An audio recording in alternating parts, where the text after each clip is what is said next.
O Evangelho como me foi revelado por Maria Valtorta, capítulo 58. Cura de um cego em Cafarnaum após uma lição de pesca aplicada às almas. Valtorta escreve no dia 7 de outubro de 1944. Jesus diz, e logo a tranquilidade penetra em mim, e a alegria dessa tranquilidade luminosa torna-me risonho o coração. Vê como lhe agradam os episódios dos cegos. Demos-lhe um outro deles, e eu vejo. Vejo um belíssimo pôr do sol de verão. O sol encheu de fogo todo o poente e o lago de Genezaré tornou-se uma imensa laje incandescente sob um céu aceso. As ruas de Cafarnaum mal começam a se encher de gente. Mulheres que vão à fonte, homens pescadores que preparam as redes e os barcos para a pesca noturna.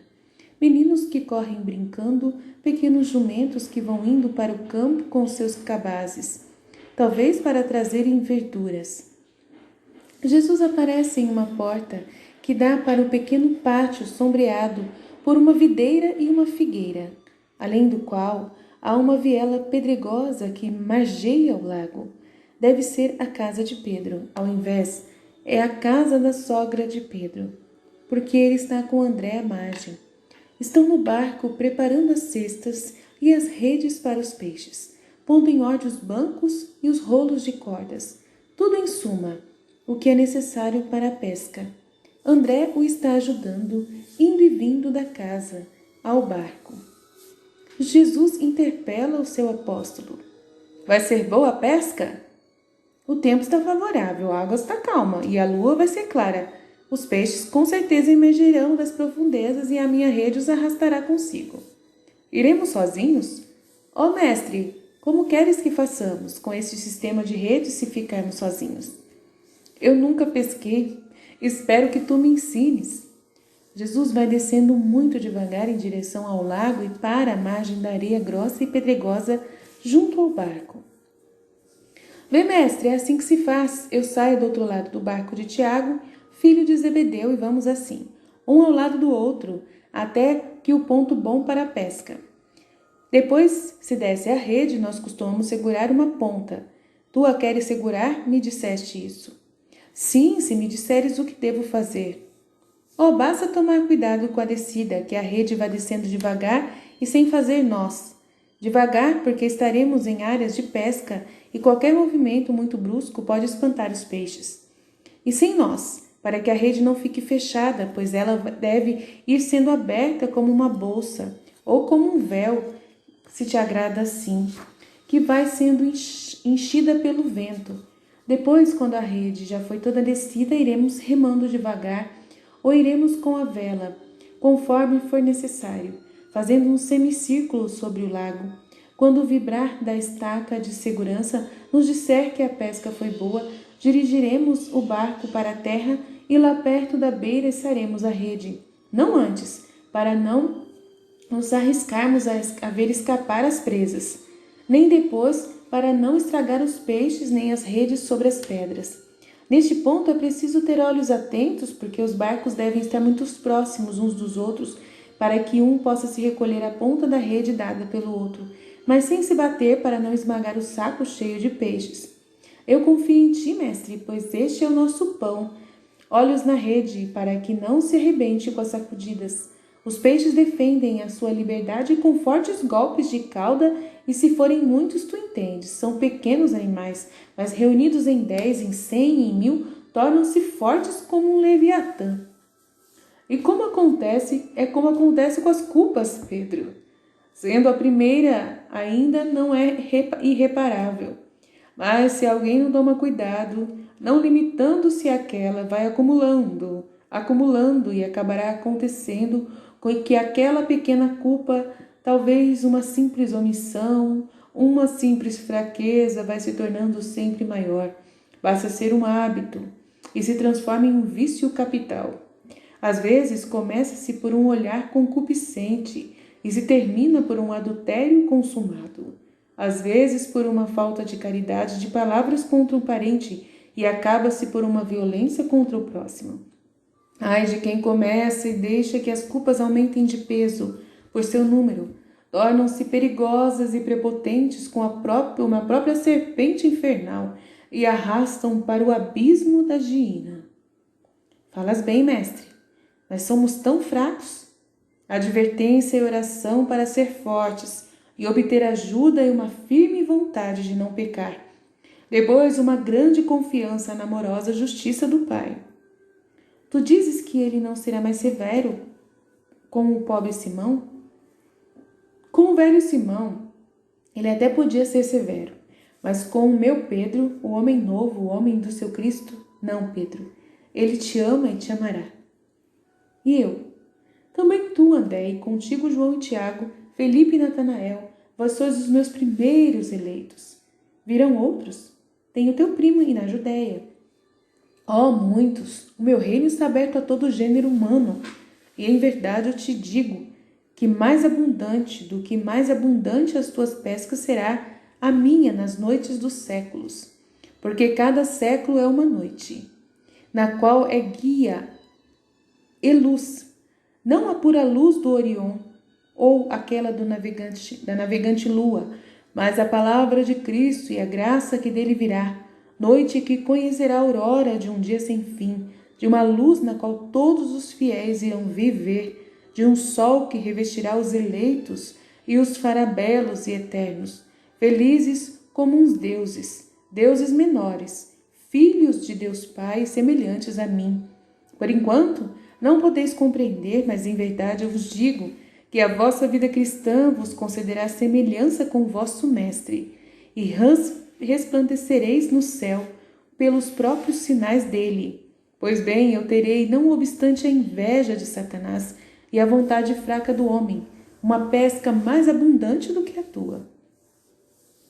Mas só nós é que seremos teus apóstolos?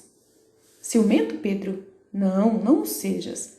Outros virão, e no meu coração haverá amor para todos. Não sejas avarento, Pedro. Tu ainda não sabes quem te ama. Já contaste alguma vez as estrelas? E as pedras do fundo deste lago? Não, não poderias. Mas menos ainda ireis poder contar as palpitações de amor de que é capaz o meu coração. Pudeste alguma vez contar quantas vezes este mar beija a margem com o seu beijo de ondas no curso de 12 luas? Não, não poderias. Mas menos ainda poderias contar as ondas de amor que deste coração se derramam para beijar os homens. Esteja certo, Pedro, do meu amor. Pedro pega a mão de Jesus e a beija e está comovido. André olha e não ousa fazer o mesmo, mas Jesus lhe põe a mão por entre os cabelos e lhe diz: Também te amo muito, André. Na hora da tua aurora verás refletido na abóboda do céu, sem que precises levantar teus olhos, o teu Jesus sorridente que te dirá: Eu te amo, vem. E a tua passagem por essa aurora te será mais doce do que a entrada numa câmara municipal, uma câmara nupcial. Desculpem. Simão, Simão, André, estou chegando. João chega apressado. Oh, mestre, eu te fiz esperar. João olha para Jesus com seu olhar amoroso e responde Pedro: Verdadeiramente eu já estava começando a pensar que não viesses mais. Prepara logo o teu barco, Tiago. Aí está, nós ficamos atrasados por causa de um cego. Ele estava pensando que Jesus estivesse na nossa casa e foi para lá. Então nós lhe dissemos: Ele está em um outro lugar. Talvez amanhã ele te cure, espera. Mas ele não queria esperar. Tiago lhe dizia: Tens esperado tanto a luz que te custa esperar mais uma noite. Mas ele não quer saber de razões. João, se tu fosses cego, não terias pressa de rever a tua mãe? Ah, sem dúvida. E então, onde está o cego? Ele vem vindo com Tiago. Está agarrado ao manto de Tiago e não o solta.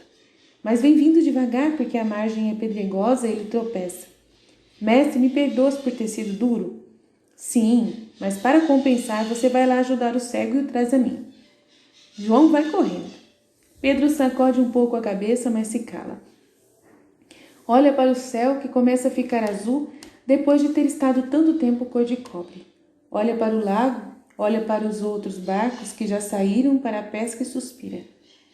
Simão, mestre, não tenhas medo, terás uma pesca abundante, ainda que saias por último. Desta vez também, todas as vezes que tiveres caridade, Deus usará para contigo da graça da abundância. Eis o cego. O pobre homem avança entre Tiago e João.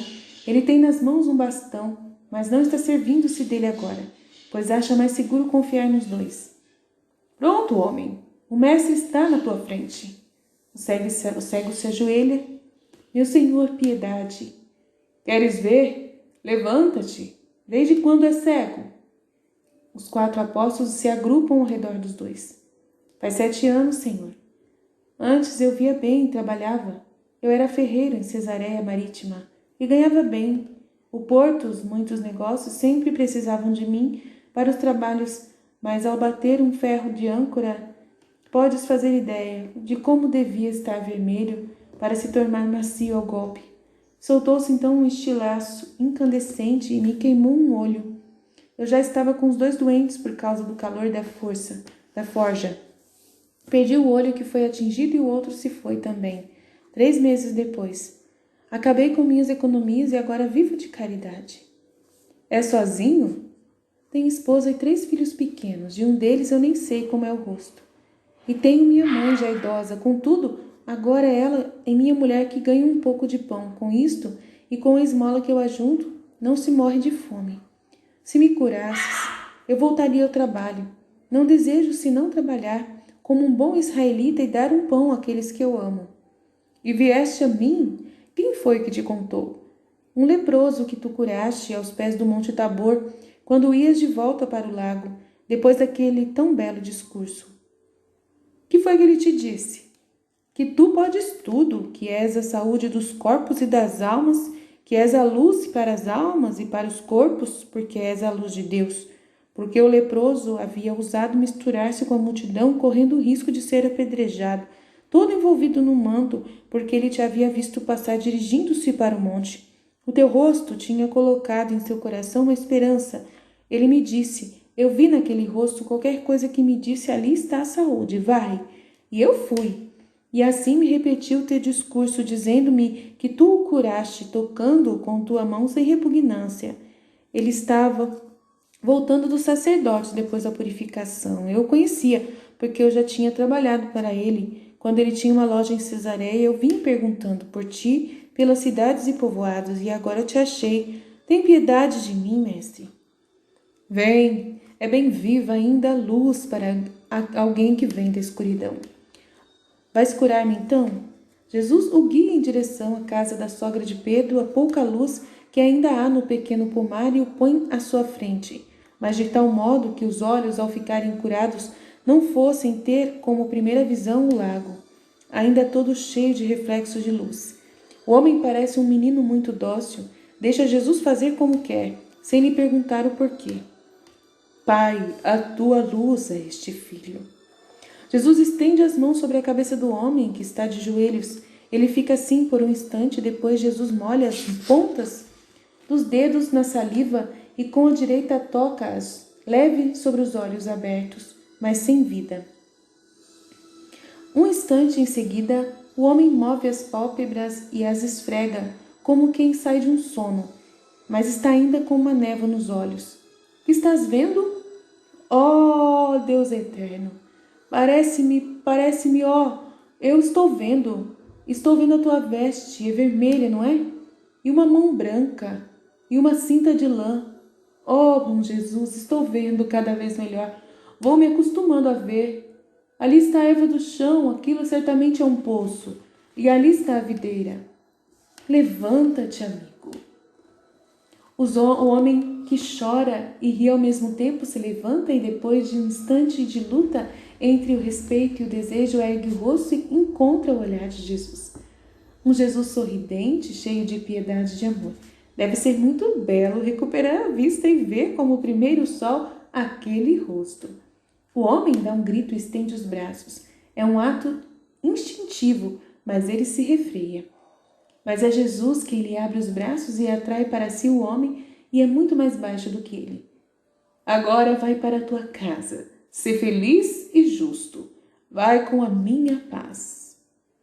Mestre, Mestre, Senhor Jesus Santo, bendito a luz. Eu vejo tudo. Ali está o lago azul e o céu sereno, e os últimos raios de sol, e lá a primeira sombra da lua.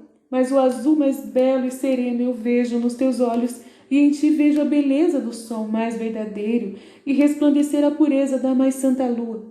Astro dos doentes, luz dos cegos, piedade viva e operante. Luz dos espíritos eu sou.